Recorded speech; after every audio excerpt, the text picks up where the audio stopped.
Selamat siang, selamat sejahtera bagi kita semuanya. Assalamualaikum warahmatullahi wabarakatuh. Hari ini saya akan menjelaskan menerangkan sistem perpipaan kantor atau suatu gedung, salah satunya di rumah sakit di Mataram. Baik, kita mulai saja.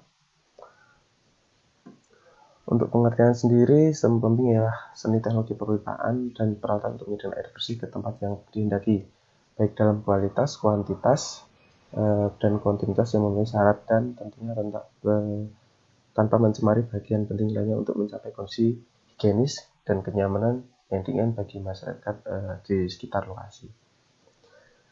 Untuk cakupan sistem pumping sendiri ada beberapa macam. Ada penyediaan air bersih, jumlah pemakaian air bersih, kualitas air bersih, jenis sistem penyediaan air bersih, dan penyaluran air buang dan fan. Seperti itu. Untuk penyediaan air bersih sendiri, pada umumnya terdapat sistem pasokan air bersih, yaitu sistem pasokan ke atas, upfed, baik dengan atau tanpa penampung air, dan pasokan ke bawah atau downfed. Baik sistem pasokan ke atas, air bersih dialirkan tekanan pompa, sedangkan untuk pasokan ke bawah, pompa menggunakan pengisian air di atap dan dengan menggunakan saklar penampung pompa akan berhenti bekerja apabila air tangki sudah penuh. Untuk jumlah pemakaian air bersih sendiri di perkantoran atau rumah sakit umumnya 400 hingga 450 liter sehari.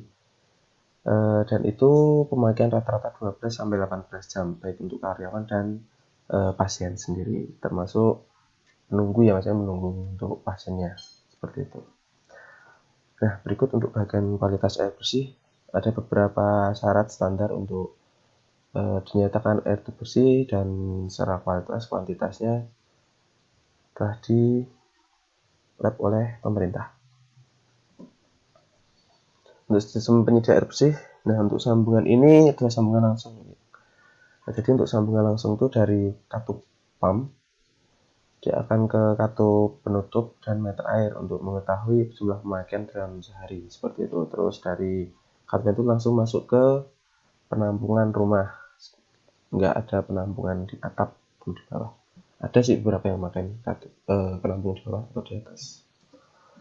Untuk tangki atap seperti ini gambarannya. Untuk katupnya dan penutup dan keran air dari pump masuk ke penampung bawah. Setelah ditampung untuk bawah, nanti akan dipompa ke atas. Setelah dipompa ke atas, jadi nanti untuk pemakaiannya dia memanfaatkan gravitasi. Jadi untuk air itu setelah dari bawah dipompa ke tampungan atas, dari tampungan atas nanti baru dipakai setiap penghuni kamar atau lantai, seperti itu. Untuk katup tekan sendiri, dia tidak menggunakan katup atas, jadi dari tampungan bawah dia langsung masuk ke filterisasi. Dari filterisasi ini nanti akan dipompa langsung ke per kamar, maksud saya ke ruangan pemakaian, seperti itu. Jadi nggak perlu katup atas, jadi memanfaatkan full dengan tekanan pompa tanpa menggunakan tekanan gravitasi. Biasanya seperti ini dia akan lebih boros ketimbang menggunakan tekanan gravitasi dari atap. Untuk air buang fan berasal dari toilet, tempat mencuci piring, wastafel, tampung dalam bak penampung yang didesain. Penampungannya desain khusus untuk menampung air kotor seperti urin, tinja, air sabun, dan lain. Air buang biasanya menggunakan bagian padat yang ditampung ke dalam bak yang disebut dengan septic tank.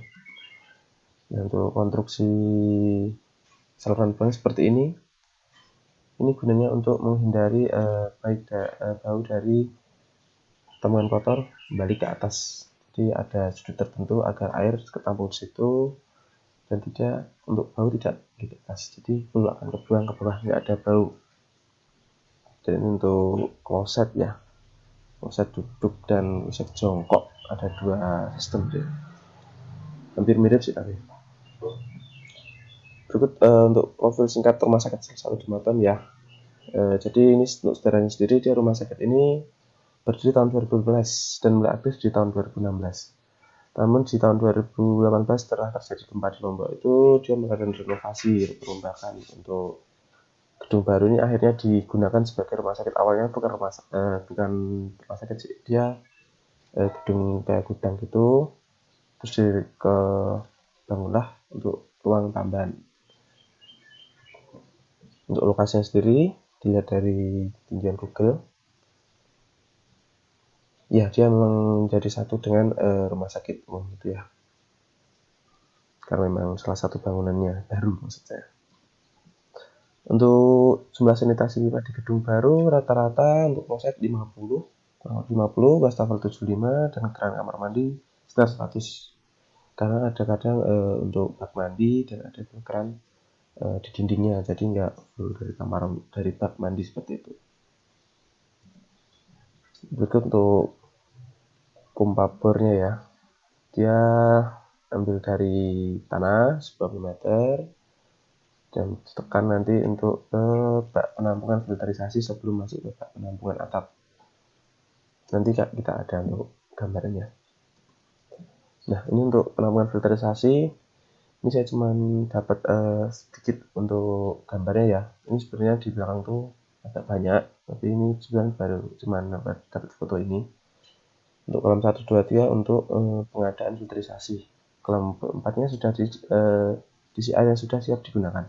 Jadi di situ ada beberapa kolam kecil untuk filterisasi. Lalu ada kolam besar. Dia berguna untuk penampungan setelah filterisasi itu sebelum dipompa naik ke tangki atap. Ini untuk lokasinya di yang bak besar. Jadi lokasinya di samping gedung ya, di agak pinggiran di bawah. Nah, ini untuk tangki atapnya. Jadi setelah dari filterisasi bawah tadi, air dipompa ke atas, ditampung di sini, simpan sini sebelum disuplai ke setiap ruangan, bagian-bagian ruangan. Nah, di administrasi, ruang perawat, ataupun ruangan yang lainnya. Untuk pipa keluarannya ada keran, jadi keran untuk di luar gedung. Sedangkan untuk wastafel di setiap ruangan ada ya, karena memang wastafel nggak perlu ke kamar mandi. Dan untuk ruangan tinjanya, kloset, ada yang duduk, ada yang jongkok. Kebetulan saya mendapatkan yang duduk. Ini untuk sambungan pipanya. Jadi ini pipa dari tampungan atas ya, bukan dari pipa bawah langsung ke atas, bukan, karena memang tekanannya kalau dari bawah itu lebih besar. Biasanya memakainya pipa besi terus sampai atas, dan dari atas nanti misalkan memakai pipa seperti ini. Ada sambungan pipa T, elbow, terus ada pipa sumbat, dan ada concentric procedure, maaf.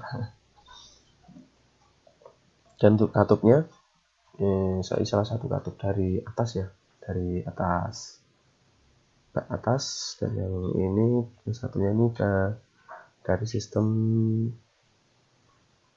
apa namanya, dari bawah ya, bawah naik ke atas. Jadi ini sebelum ada depannya ada meteran, katupnya di sini. Ini untuk lokasi septic tanknya. Nah, ini seperti yang saya katakan tadi, diagram air di gedung baru ini dari sumur. Setelah dari sumur dia akan masuk dipompa ke bak penampung. Tapi sebelum bak penampung sebenarnya ada filterisasi dulu.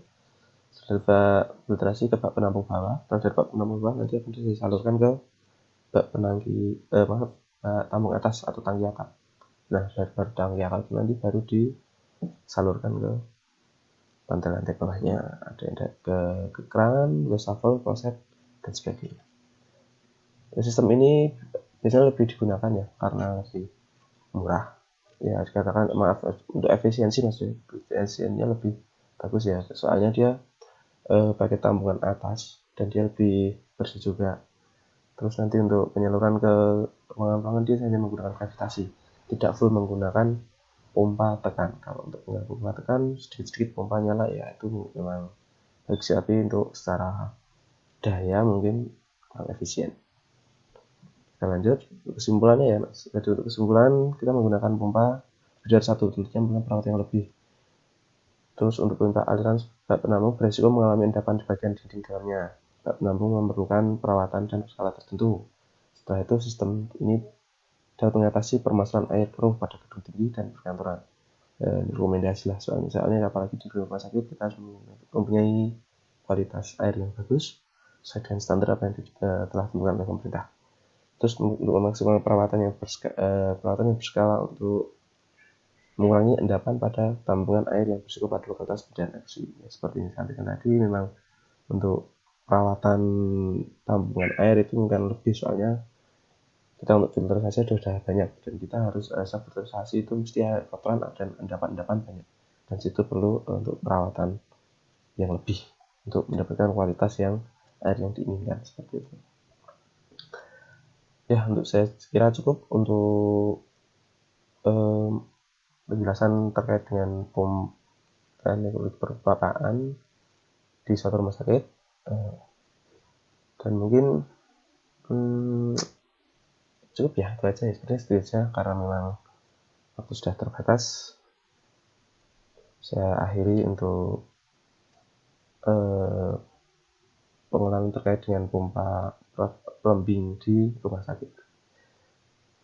Dan tidak lupa untuk tetap menjaga protokol kesehatan yang telah ditentukan pemerintah, dan semoga untuk pandemi ini di tahun 2021 atau selanjutnya tidak akan hilang ya, dan tidak ada lagi was-was ketika kita akan berkuliah beraktivitas sehari-hari. Ya, segitu saja.